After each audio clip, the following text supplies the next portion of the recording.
Ça va être bien ce matin. Alors, rapidement, nous allons ouvrir nos Bibles dans le livre de 1 Samuel chapitre 1, à partir du verset 1 jusqu'au verset 28. Mais à cause du temps, et des versets qu'on ne va pas lire, alléluia, on va également prendre aussi Lévitique chapitre 1, verset 6 et Acte 13, verset 2. Ok, Acte 13, verset 2 après. Donc, prenez ces références à cause du temps. Je vais juste lire les versets importants pour moi. Dans 1 Samuel chapitre 1, je lirai le verset 9 jusqu'au verset 11 qui m'intéresse. Il ira dans ce texte: Anne se leva après que l'on eut mangé et bu à Silo. Le sacrificateur Élie était assis sur un siège près de l'un des poteaux du temple de l'Éternel. Verset 10. Et l'amertume dans son âme, elle pria l'Éternel et versa des pleurs. Verset 11. Elle fit un vœu en disant: Éternel des armées, si tu daignes regarder l'affliction de ta servante, et si tu te souviens de moi, n'oublie point ta servante.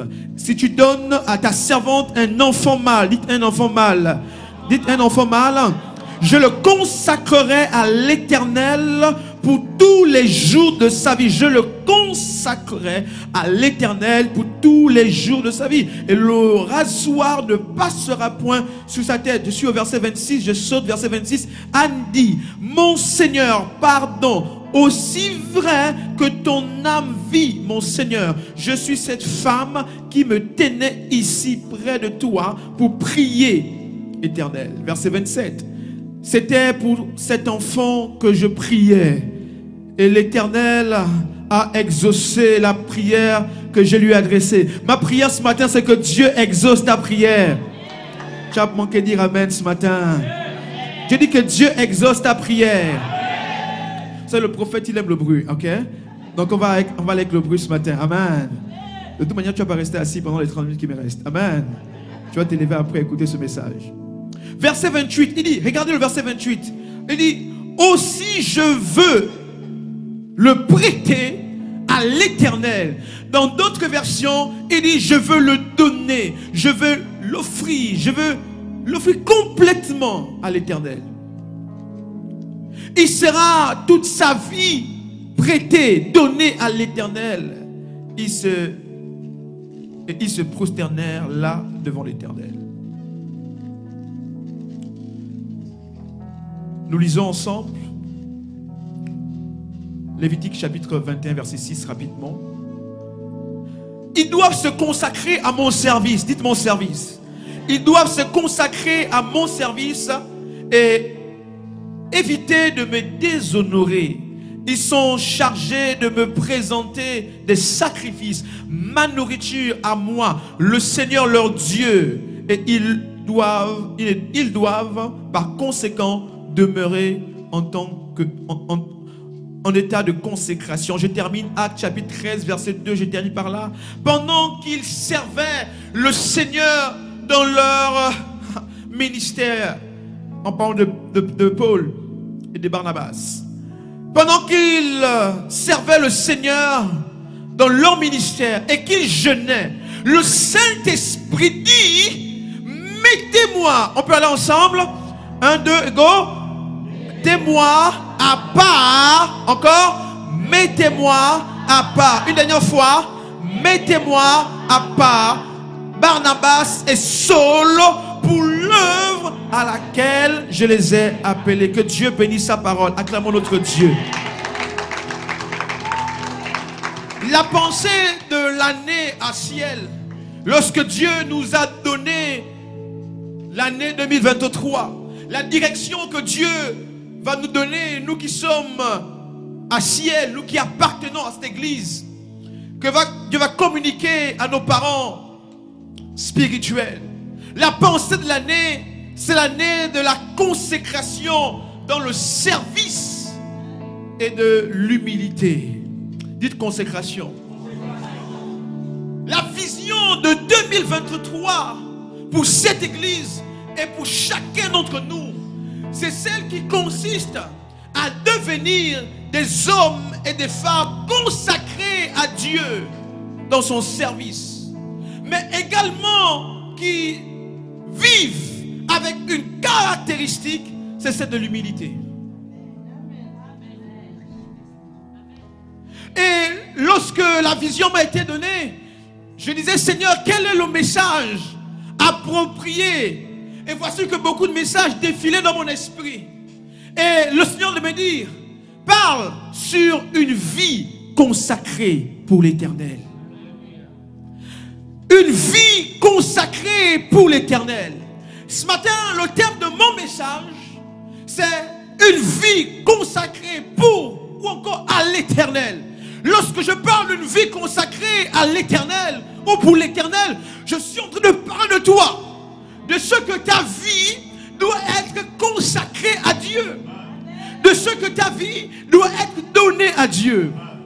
Mais ce matin, je vais nous faire voyager en voyant plusieurs choses. Dans un premier temps, je verrai avec vous le but attaché à ce message. Dans un deuxième temps, je verrai quelques définitions relatives à la consécration selon que Dieu m'a donné. Et enfin, je terminerai, si Dieu me fait grâce, de vous faire grâce de voir les bienfaits attachés à la consécration. Vous verrez l'avantage lié à la consécration. Parce que généralement, lorsque nous parlons de consécration, nous avons parfois une idée ou une image erronée de la consécration. Qui me dit amen ce matin? Oh, ça va être bien ce matin, je vous dis, ça va être bien. Ça va être trop bien. Alléluia. Mais promettez-moi de ne pas me retenir. Alléluia. Le but attaché à ce message, nous sommes dans l'année de la consécration, dans le service et l'humilité. Nous voulons, au travers de ce message, découvrir, n'est-ce pas, qu'est-ce qu'est la consécration? Pourquoi Dieu désire que nous, en tant qu'enfants du ciel, nous puissions nous consacrer à son service? Quels sont les bienfaits attachés au fait de se consacrer? Quels sont les bienfaits attachés au fait de servir dans la maison de l'Éternel? Qu'est-ce que Dieu nous prépare? Qu'est-ce que Dieu nous réserve chaque fois que nous décidons de servir efficacement dans sa maison? Est-ce que le service est un fardeau? Est-ce que le service est une charge? Est-ce que le service, n'est-ce pas, est quelque chose de négatif? Nous voulons montrer l'importance d'une vie consacrée à Dieu. Et nous voulons montrer comment un homme ou une femme qui est dans la maison du Seigneur, chaque fois qu'elle sert dans la maison de Dieu en étant consacrée, ce que sa vie devient. Vous verrez au travers de ce message ce matin un tableau qui vous montrera la vie d'un homme consacré, comment il change aussi bien dans l'église locale que dans la société. Alors ça va être bien ce matin, ça va être bien, je vous promets. Ce matin, pendant que je regardais mes notes et je commençais à parler en langue seule. Ma femme me dit, qu'est-ce qui se passe à la tremblée? Je dis, mais je reçois des révélations. Ah oui, je vous dis la vérité, ça c'était trop bien. Alors, quelle définition je peux donner à la consécration rapidement pour ceux qui prennent note? La consécration ou encore se consacrer, c'est se mettre à part pour Dieu. Lorsque il parle dans Actes qu'on a lu, il dit, mettez-moi à part Paul et Barnabas pour l'œuvre à laquelle je les ai appelés. Donc la consécration, c'est se mettre à part pour Dieu. Deuxièmement, la consécration, c'est également se donner totalement à Dieu. Ce matin, j'aimerais t'interroger en te disant, est-ce que tu t'es donné totalement à Dieu? Est-ce que le fait de te donner à Dieu, est-ce partiel ou est-ce total? En fait, dans la dimension de la consécration, il n'y a pas de demi-mesure. Lorsqu'on se consacre à l'œuvre de Dieu et au service dans la maison du Seigneur, il n'y a pas de demi-mesure. On se donne tout entier. Oh, dis-moi amen ce matin. Troisième définition que j'ai reçue de la consécration. Dieu m'a dit, fils, la consécration ou une vie consacrée, ou un homme consacré est un homme ou une femme qui ne s'appartient plus. Oh, tu n'as pas bien compris. Lorsque tu décides de te consacrer, tu ne t'appartiens plus. Ta vie n'est plus à toi. Tu n'es plus le maître de tes choix. Tu n'es plus le maître de tes décisions. Tu n'es plus le maître, n'est-ce pas, des choix que tu dois faire.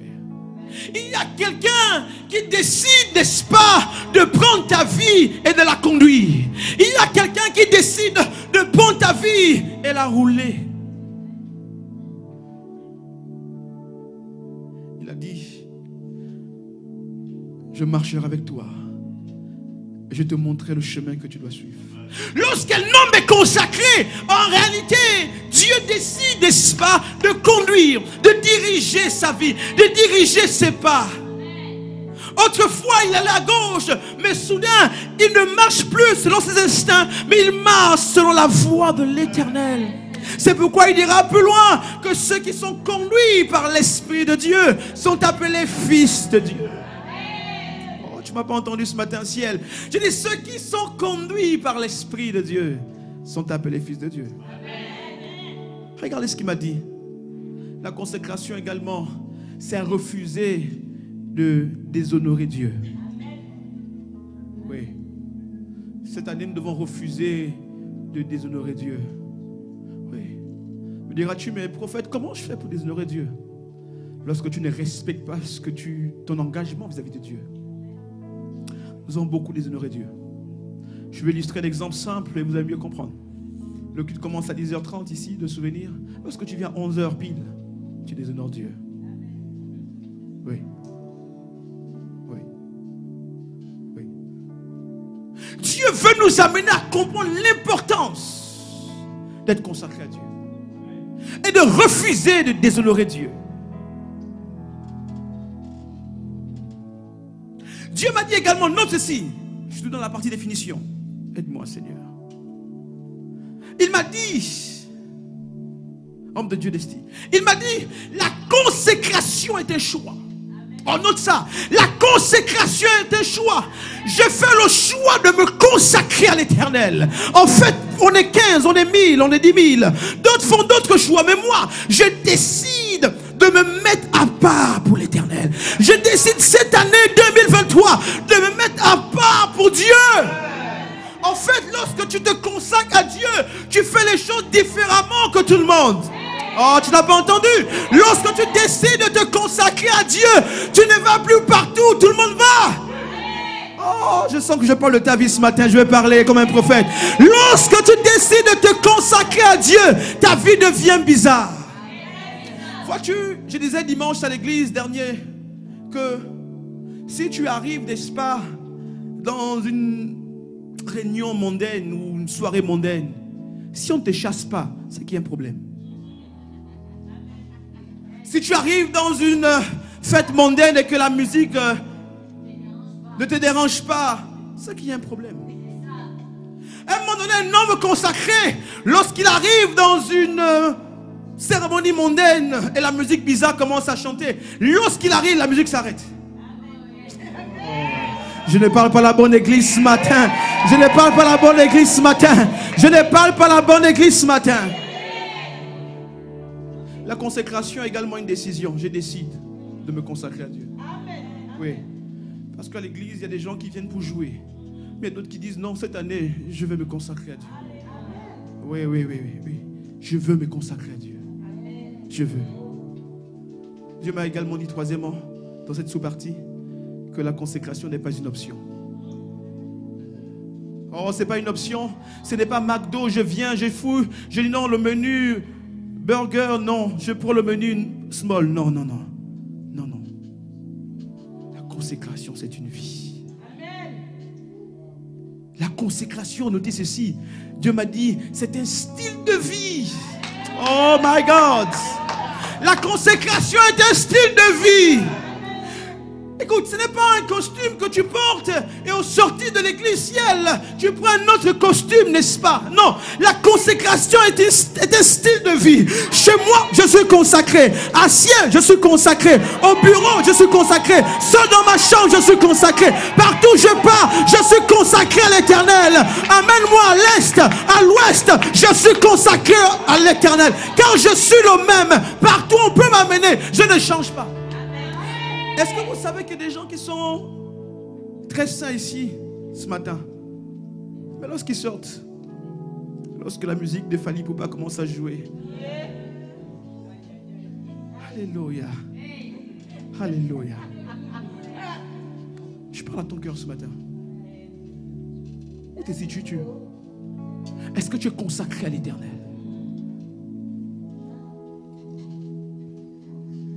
Regarde, apôtre Jacques, Dieu m'a dit, pour le chrétien, pour l'enfant de Dieu, la consécration est sa nature. Oh my God, c'est sa nature. C'est sa nature. Écoute-moi, c'est ta nature. De la même manière qu'en tant que francophone, tu parles français. En tant qu'enfant du royaume, enfant de ciel, la consécration, c'est ma nature. Amenez-moi dans les lieux bizarres. Je suis consacré à l'Éternel. Aucun lieu mauvais ne pourra m'influencer. Mais c'est moi qui vais influencer l'extérieur. Amenez-moi au milieu des francs-maçons. Amenez-moi au milieu des mondains. Ils ne pourront pas m'influencer. Mais c'est ma nature qui va pouvoir les influencer. Oh my God, my God, my God. Help me, Lord. Je dis, la consécration, c'est ma nature. C'est ma vie. C'est mon style de vie. Seigneur, cette année, je vais jeûner 21 jours pour me consacrer. Non. J'étais choqué. C'est ta vie. On ne se consacre pas pendant 21 jours. C'est toute ta vie, évangéliste. On ne se consacre pas pendant 21 jours. Pendant 10 jours. La consécration, c'est toute ta vie. Si j'étais à Nantes chez moi, alléluia. J'ai dit, c'est toute ta vie. Oh, mais regarde, prophète, à l'église, il y a des gens qui marchent un pied devant, un pied derrière. Mais comment? Non, je ne suis pas tout le monde. Je suis celui qui a été choisi par Dieu. J'ai été mis à part par Dieu. J'ai été mis à part par Dieu. Il m'a dit, je te mets à part pour l'œuvre à laquelle je t'ai appelé. Alors si quelqu'un veut s'amuser, moi pour ma part, cette année, je ne m'amuse pas. Je me consacre à Dieu.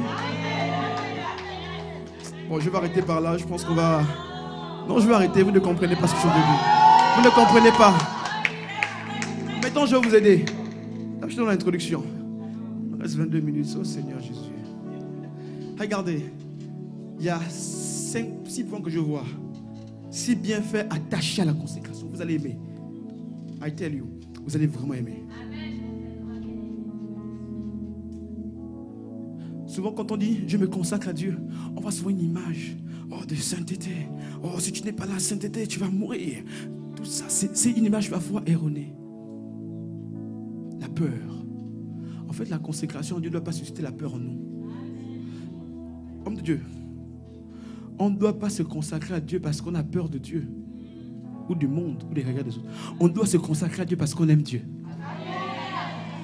Non, je veux dire ça à ma soeur. On se consacre à Dieu parce qu'on aime Dieu. Oh non, apôtre Jacques, ils ne comprennent pas. Je ne me consacre pas à Dieu parce que j'ai peur des regards des autres. Non, je me consacre à Dieu parce que j'aime Dieu. Et tu verras, quand tu vas avec cette mentalité, tu vas te consacrer à Dieu avec amour. Et non avec crainte, avec peur. Est-ce que je peux vous aider ce matin? Oh, le temps. My God. Oh, le réseau est bon. Notez 3e point, 3e partie. Les bienfaits attachés à la consécration. On va voir 4 points. Je vais aller vite à cause du temps. Oh Seigneur. Premier point que Dieu m'a donné par rapport à la consécration à apôtre Jacques. Notez ici. La consécration à Dieu nous rapproche de Dieu. La consécration à Dieu nous rapproche de Dieu. Je parle d'une vie consacrée à Dieu. et dans le service. La consécration à Dieu nous rapproche de Dieu. L'un des buts majeurs de la consécration est de nous rapprocher le plus possible de Dieu.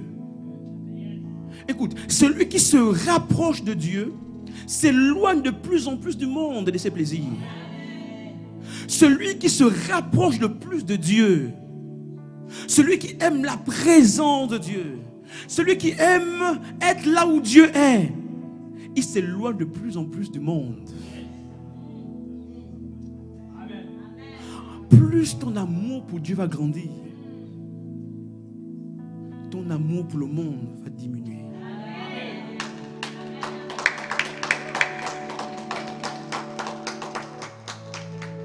Il ne dit pas dans 1 Jean que n'aimez pour le monde et les choses dans ce monde, car l'amour du monde est inimitié à Dieu.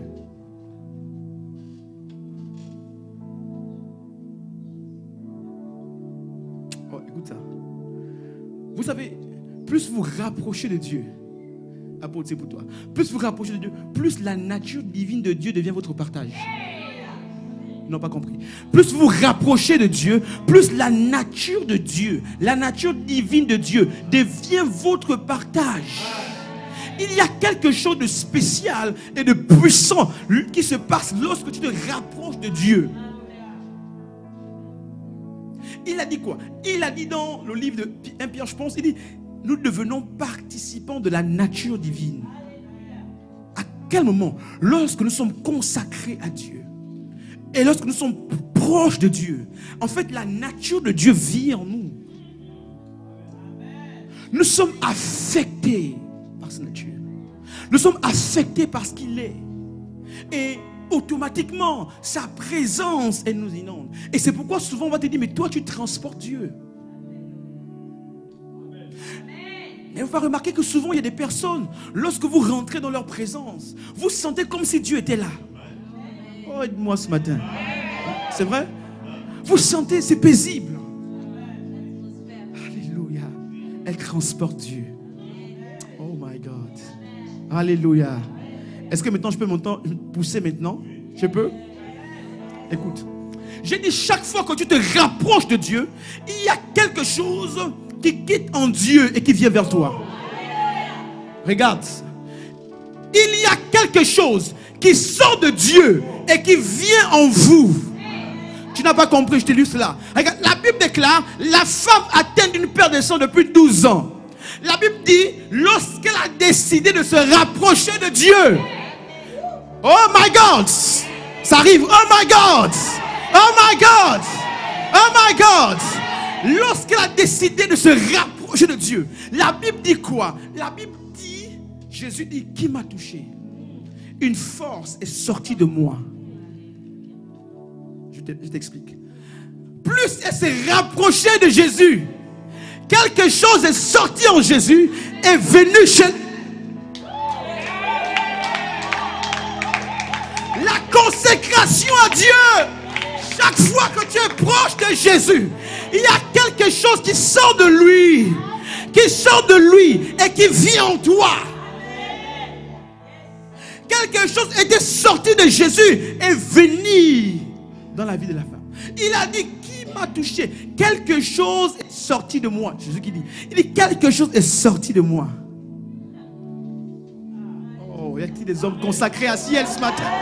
Y a-t-il des hommes qui peuvent dire, Seigneur, j'ai besoin de ce que tu as. J'ai besoin de ce que tu as en cette saison pour marquer la différence.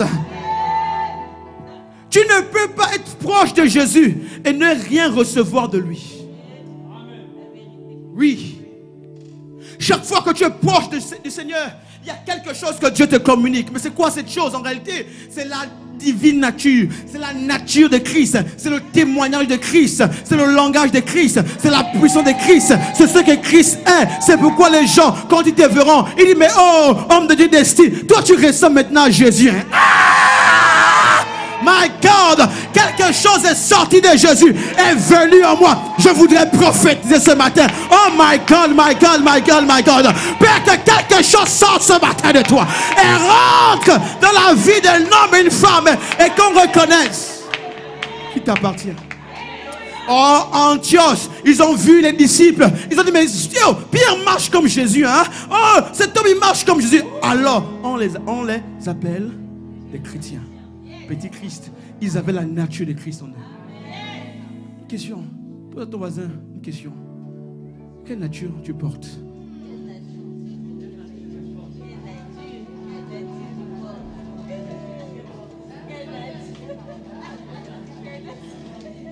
Oh. Pasteur Cyril, ils sont trop calmes. Je sens que je suis en train de toucher des choses. Je sens qu'il y a des messages qui ont parti sur le pasteur Cyril. N'invite plus le prophète là, il vient de dire le truc. Regardez, je vais vous aider. Je suis au point 1, c'est ça? Au point 1, c'est ça? Est-ce que vous êtes béni ce matin encore qu'au début? Oh, montre-moi que tu es béni. Alléluia. Je travaille ce matin sur l'onction de nos parents, pasteur Cyril et le pasteur Laurence. Alléluia. Il m'a dit, regarde, l'une des personnes qui était proche de Dieu, c'est qui dans la Bible? C'était Enoch. La Bible dit qu'Enoch était trop proche de Dieu. Il marchait avec Dieu. Et un jour, il est sorti pour marcher, comme d'habitude. Elle dit que pendant qu'il marchait, soudain, il a été enlevé. Oh, on n'a pas compris.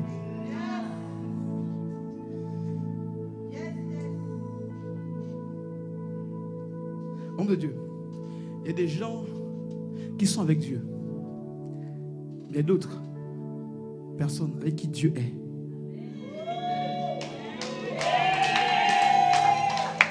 Non, tu n'as pas compris. Apôtre, il y a des gens qui sont avec Dieu. Sinon, on est avec toi. Mais il y a d'autres. Dieu dit, moi je suis avec vous.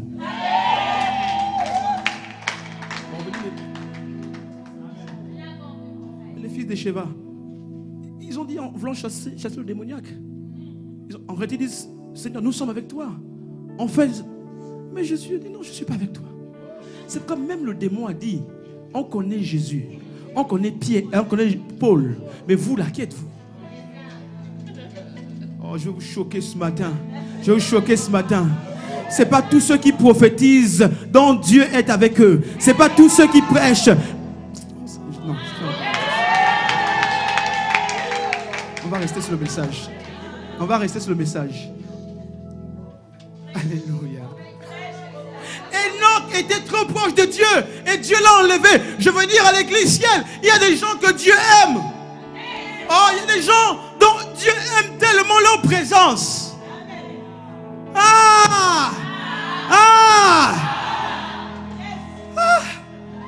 Il y a des gens que Dieu aime. Il y a le samedi dimanche à l'église, on a rentré dans un temps d'adoration très profond. Et tout d'un coup, j'étais enlevé au ciel et j'écoutais une voix. Et Dieu m'a dit, je suis content de vous. Oh my God. Il nous dira au dernier jour, bon et fidèle serviteur, entre dans la joie de ton maître. Bon et fidèle serviteur, entre dans la joie. Pourquoi? Parce que tu as réjoui son cœur. Est-ce que ce matin, y a-t-il un homme qui peut réjouir le cœur de Dieu?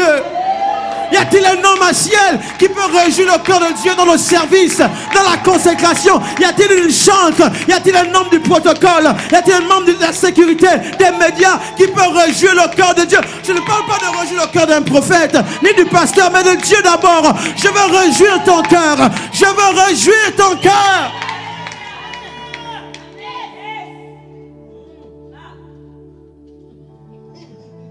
Un homme de Dieu s'est déplacé un jour dans un pays, voyageait dans un autre, et tout d'un coup, avant qu'il ne parte, Dieu lui a dit, je viens te visiter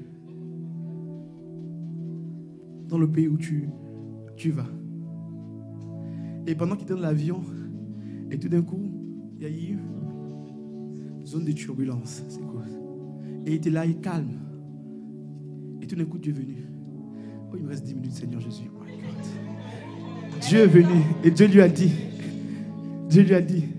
mon Dieu est Dieu lui a dit, il dit, mais c'est qui? Dieu dit, non, c'est moi. Il dit, mais Seigneur, tu m'as dit que tu vas me visiter quand je vais arriver dans le pays. Je ne suis pas encore arrivé. Il dit, non, c'est parce que tu me manquais.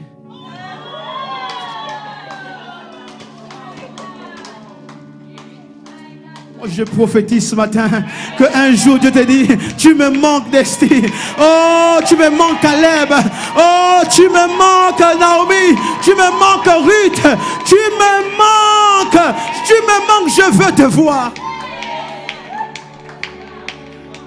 Il y a une dimension quand tu rejouis le cœur de Dieu. Dieu veut juste être où tu es avec, où tu es. Ce message est beau, j'aime ce message. Regardez maintenant ce point important que je veux voir avec vous. Deuxième point. Deuxième bienfait attaché à la consécration. Regardez, vous allez aimer. La consécration, je suis en train de parler de la consécration dans le service. Vous comprenez? On va toucher un peu le service dans cette partie. La consécration nous introduit toujours dans la croissance. Notre deuxième point, la consécration à Dieu et dans son service nous introduit toujours dans la croissance. Dans 1 Samuel 2, 21, je lis, je n'ai pas donné note, mais je lis rapidement 1 Samuel 2, 21. Il dit, lorsque l'Éternel eut visité Anne, elle devint enceinte et elle enfanta 3 fils et 2 filles. Le jeune Samuel grandissait auprès de l'Éternel. Là où il a été consacré, la Bible dit, il grandissait. La consécration introduit toujours l'élévation.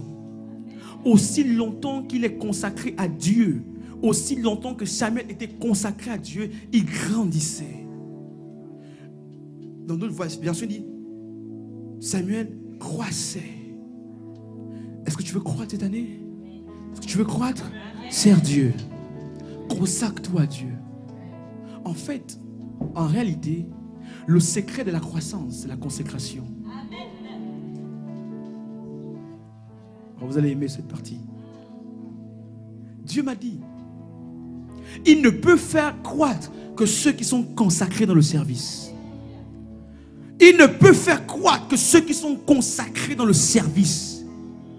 Écoute, montre-moi un homme qui est consacré dans les choses de Dieu, dans la maison de Dieu. Je te montrerai son niveau d'élévation.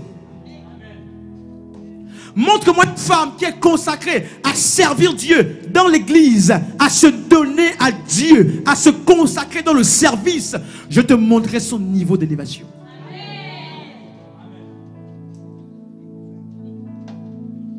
La consécration dans le service précède toujours l'élévation. Écoutez, l'église n'est pas un endroit de concurrence où on se bat pour des postes. Mais l'église est un lieu où on sert. Je vous fais un bonus. Si tu veux être élevé demain, consacre-toi maintenant. Sers Dieu. Merci Seigneur. Merci Seigneur. Merci Seigneur. Regardez, regardez. J'ai compris que le plus grand cadeau que Dieu donne à une personne sur la terre, c'est de s'occuper de ses affaires. Servir Dieu, c'est quoi? C'est s'occuper des affaires de Dieu. Cette année, l'année de la consécration dans le service et de l'humilité. Celui qui se consacre dans le service, c'est celui qui s'humilie. Donc Dieu, pour t'élever, vous savez que Dieu cherche des opportunités pour nous bénir. Non, écoute-moi, je te parler clairement. Dieu cherche des occasions pour te bénir. Écoute-moi, ciel. Dieu cherche des prétextes pour te bénir. Lequel va-t-il trouver? C'est celui, n'est-ce pas, de servir. En fait, Dieu va mettre devant toi cette opportunité de servir dans l'église afin qu'il te bénisse.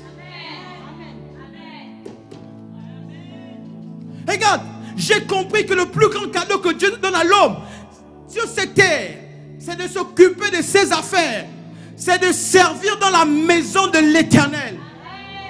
Tu n'as pas compris? Chaque fois que tu décides de servir Dieu dans sa maison, tu dis à Dieu, laisse-moi ôter un fardeau qui est à toi.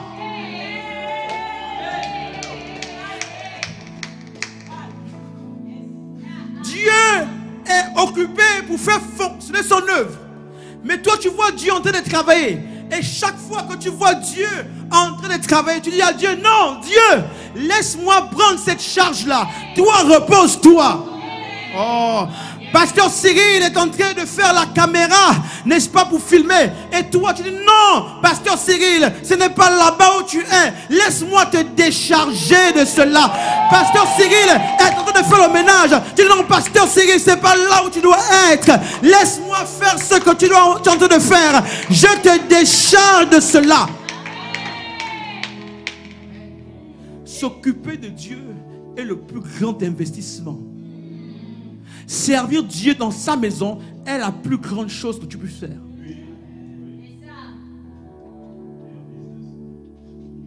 Servir Dieu. Oh, je vais vous aider ce matin. Je vais vous aider ce matin. Alléluia. Le plus grand cadeau que Dieu donne n'est pas d'abord des voitures, ni le mariage, ni les voyages, ni l'opportunité de faire des grands achats. Mais le plus grand cadeau que Dieu donne à un homme, c'est de lui donner l'opportunité de servir ici à l'église. Parce que, homme de Dieu d'estime, ce que nous faisons là, c'est quoi? C'est pour Dieu. C'est le business de Dieu. Vous êtes d'accord avec moi? Aidez-moi ce matin. Tout ce qu'on fait là, la chorale, la caméra, ces gens, tout ça c'est pour Dieu. C'est l'affaire de Dieu. Et donc, Dieu veut nous bénir. Il dit, mais comment puis-je bénir les enfants des ciels? Il met à disposition le service. Et il te dit maintenant, Caleb, fais le ménage. Ah, Caleb. Alléluia. Fais le ménage. Et toi, quand tu comprends cela, tu réalises que ma bénédiction se trouve dans ma capacité à servir. C'est pourquoi je vais vous aider, mes amis. Ne faites jamais l'œuvre de Dieu avec murmure. Oh, je vais dire ça, après je vais partir. Ne faites jamais l'œuvre de Dieu avec murmure. On t'a affecté au ménage, fais le ménage. Pendant 10 ans, fais le ménage. Pendant 5 ans, fais le ménage. Personne ne te voit, c'est pas grave. Je continue à faire le ménage. Pasteur Cyril ne me voit pas, c'est pas grave. Mais il y a un Dieu qui me voit. Il y a un Dieu qui me voit. Il y a un Dieu qui me voit. Il y a un Dieu qui me voit. Il y a un Dieu qui me voit. Colossiens chapitre 3 de Souvenirs, je crois verset 23 ou 21 jusqu'à 23, il dit: tout ce que vous faites, faites-le de bon cœur, comme pour le Seigneur et non pour les hommes. Le service est pour Dieu. Cette année, nous devons servir pour Dieu. Cette année, nous devons nous investir pour Dieu. On ne doit pas négliger la chose de Dieu. Ne cherche pas d'abord les postes, cherche le service. Je ne connais pas un homme que Dieu a élevé sans pourtant qu'il a trouvé en train de travailler. Écoute, j'ai découvert que toutes les personnes que Dieu appelait à une tâche étaient d'abord en train de travailler. Je te parle de Gédéon. La Bible déclare, lorsque dans Juge chapitre 6, l'ange va venir. Gédéon faisait quoi? Que faisait Gédéon? Aidez-moi. Il travaillait, il battait. C'est là où Dieu est venu le. Lorsque Dieu vient apparaître Moïse au buisson ardent dans Exode, qu'est-ce qu'il faisait? Il pétrait troupeau. Lorsque, oh, aidez-moi ce matin, je sens l'onction ce matin, je ne sais pas pourquoi.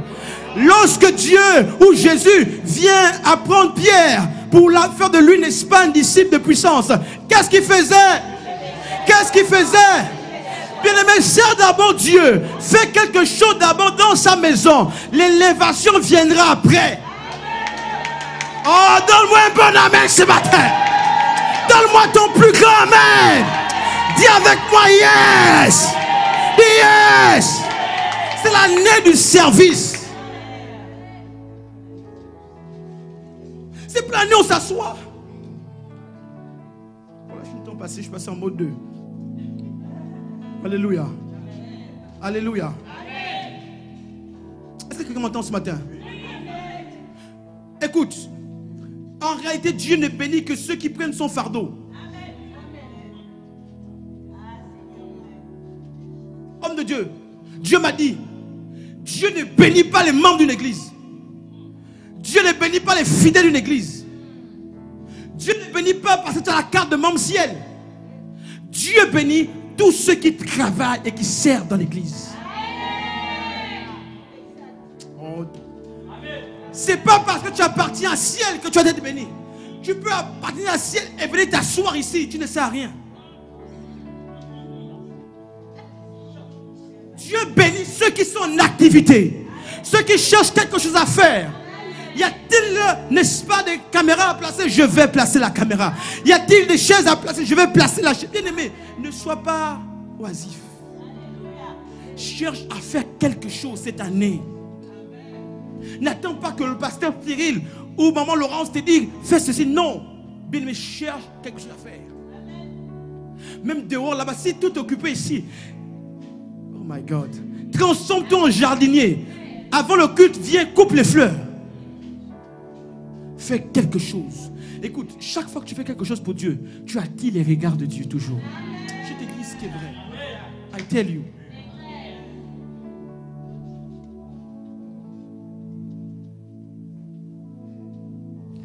Dieu m'a dit, je vais bientôt conclure à cause du temps. Dieu m'a dit ceci.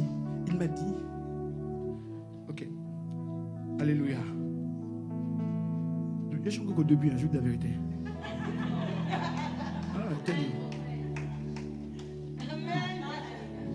Écoute, l'un des plus grands dangers de l'église, c'est rester assis et ne rien faire.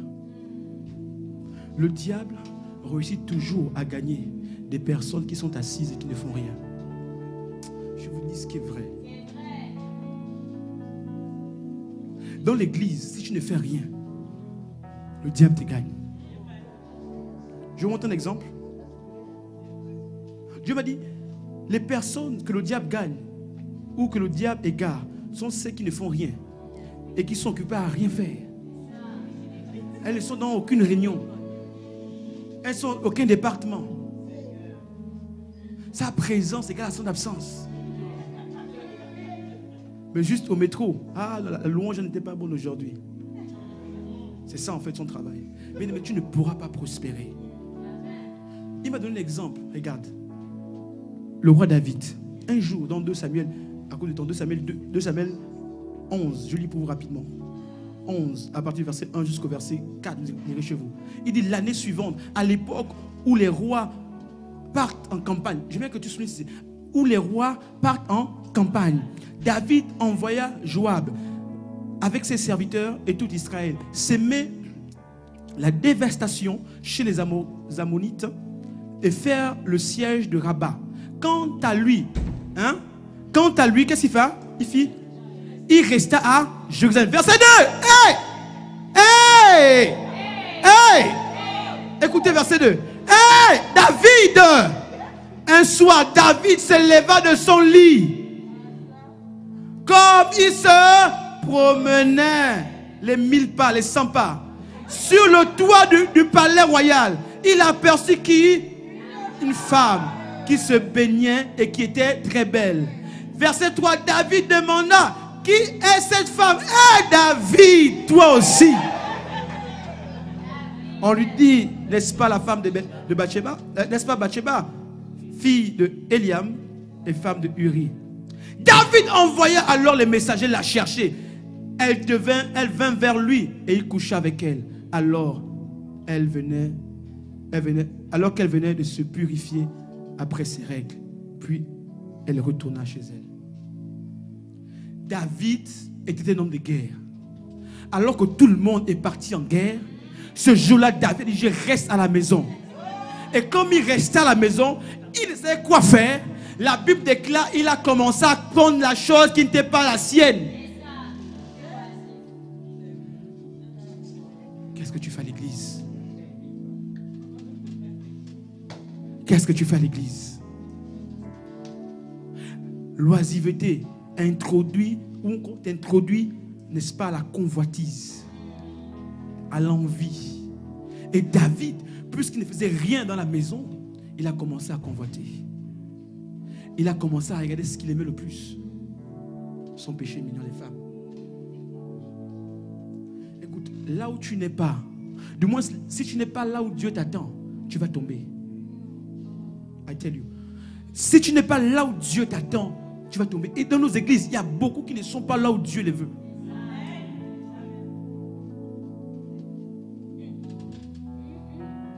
Où est-ce que tu te trouves? Tu as prié de dire, Seigneur, montre-moi où tu me veux cette année. Où je dois être. Qu'est-ce que je dois faire pour que le ciel puisse avancer cette année?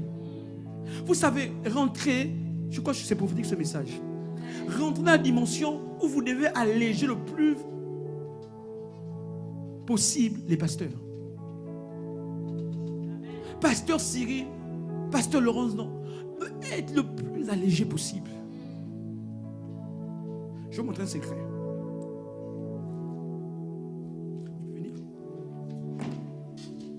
Mon travail, c'est sur ma Bible. Où je fais habituellement. C'est ça mon travail. Je soulève ma Bible. Et elle, comment ton prénom? Kétia. Et Kétia, n'est-ce pas? Elle veut la bénédiction. Je prie pour elle. Mais chaque fois, je peux descendre là, c'est bon. J'ai ma Bible, j'ai mes deux mains. Mais pour qu'elle soit bénie, il faut que je l'impose les mains. Mais aussi longtemps que j'ai ma Bible et mon micro sur mes deux mains, je ne peux pas utiliser mes mains. Je l'impose sur les deux mains. Et que fera Kétia? Si elle est intelligente, on dit, mais prophète, tu ne me vois jamais. Tu es un faux prophète, toi là. Qu'est-ce qu'elle va faire? Elle va récupérer.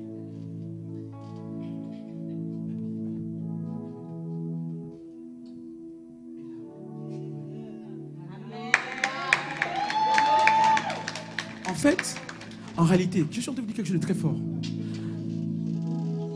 Kétia, elle veut un miracle. Mais elle comprend que pour le miracle dont elle a besoin, elle doit décharger le prophète. Oh, si j'étais à Nantes, si j'étais à Nantes, si j'étais à Nantes, si j'étais à Nantes, bien-aimé, si tu veux que Dieu s'occupe de tes affaires cette année, cherche à t'occuper d'abord des siennes. Je t'ai choqué et puis je repars chez moi. Si tu ne fais rien pour Dieu cette année, Dieu ne fera rien pour toi. Je te dis ce qui est vrai. Cette année, si tu ne fais rien pour faire avancer le royaume, l'église ciel ici, Dieu ne fera rien pour toi. La Bible dit que Dieu est juste. Il rend à chacun selon ses œuvres. Quelle est l'œuvre que tu as fait ici au ciel depuis 3 ans, depuis 5 ans, depuis 1 mois, depuis 10 ans que tu es ici? Qu'est-ce que tu as fait pour faire avancer l'église? On parle du service et de l'humilité.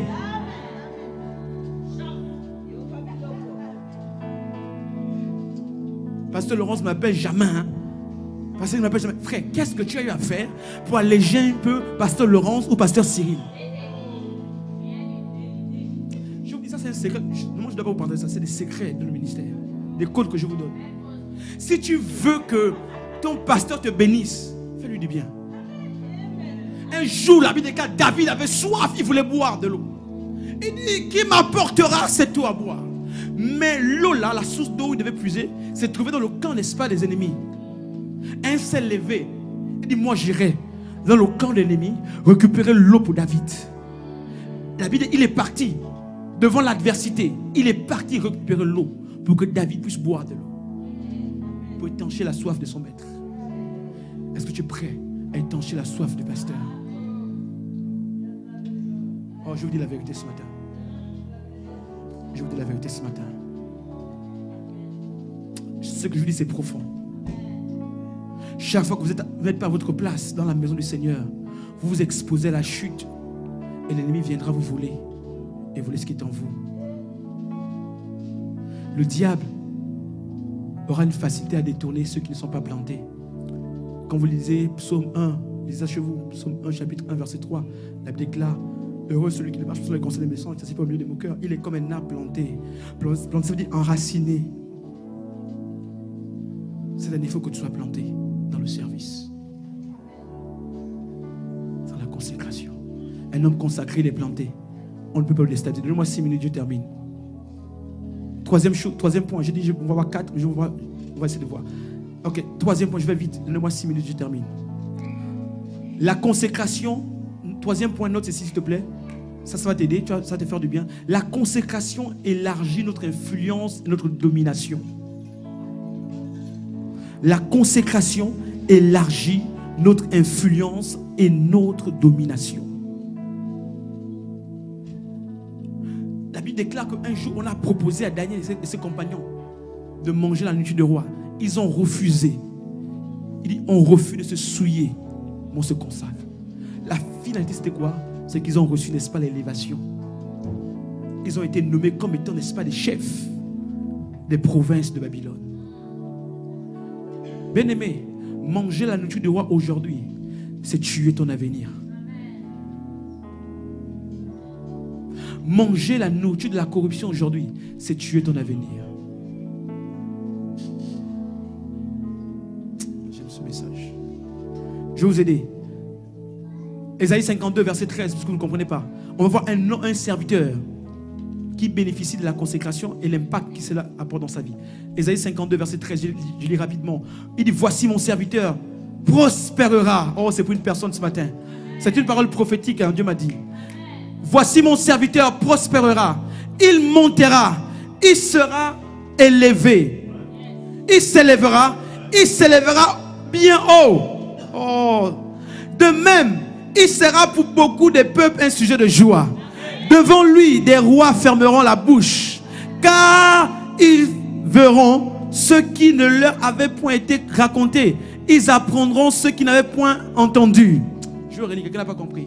Voici mon serviteur prospérera, il montera, il sera élevé, il s'élèvera haut, bien haut.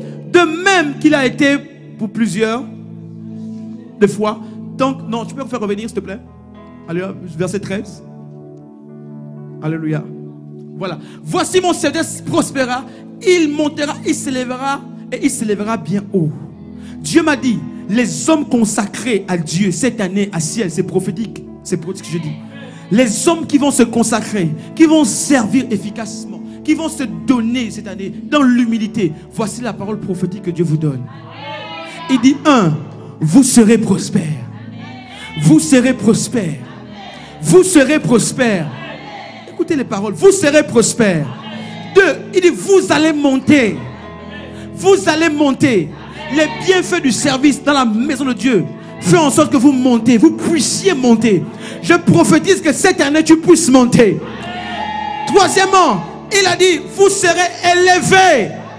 Quelqu'un d'élevé, quelqu'un de hautement placé. Donc tous les yeux ou tous les regards vont se fixer vers lui. Cette année que les hommes te regardent et disent cet homme a été élevé par l'Éternel grâce à son service dans la maison du Seigneur. Quatrième chose, il dit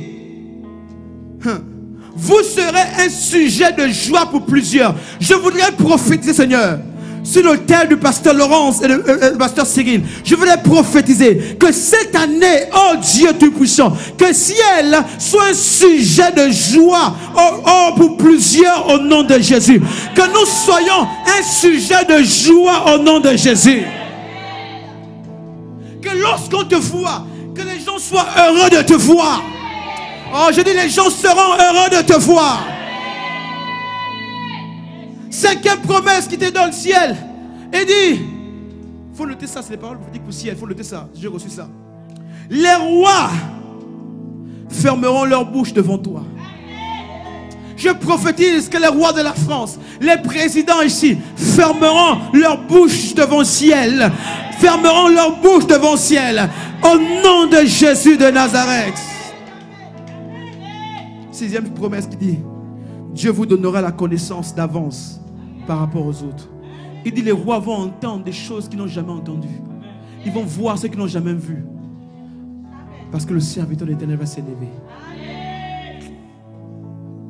Mais avant de s'élever, ceux qui s'élèvent sont qui sont dans l'humilité. Parce que Dieu élève toujours des gens humbles. Je termine par là et on va prier. Quatrième dernier point. La consécration te fait gagner la faveur des hommes et la faveur de Dieu. La consécration te fait gagner la faveur des hommes et la faveur de Dieu. Vous connaissez mieux que moi l'histoire de Joseph. Joseph trouva grâce aux yeux de Potiphar. Mais avant ça, il a trouvé grâce aux yeux de l'Éternel. À tel point que Dieu faisait prospérer tout ce qui était entre ses mains. Chaque fois que tu sers dans la maison du Seigneur, tu attires les regards de Dieu vers toi. Et je suis heureux de te dire, Celui qui a reçu a attiré les regards de Dieu vers lui, forcément attirera les regards des hommes vers lui.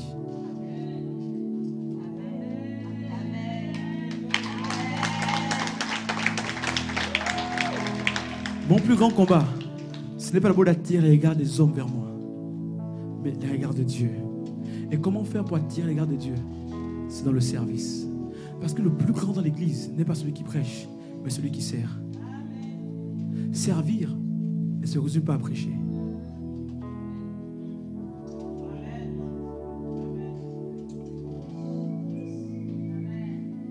Sers Dieu avec ce que tu as. Bien-aimé, si Dieu t'a positionné à un endroit pour servir et que tu négliges, comme les fils de Élie, du sacrificateur Élie, qui ont souillé l'autel, Dieu se choisit un autre pour te remplacer. N'oublie jamais, chaque fois que Dieu te disqualifie, c'est qu'il a qualifié une autre personne. Personne n'est éternel, personne n'est indispensable, mais chaque fois Dieu nous donne l'opportunité de le servir. Et cette année, nous allons le servir. Et alors dans le service, viendra l'élévation. Que Dieu bénisse sa parole au nom de Jésus Nazareth. Acclame Dieu très fort.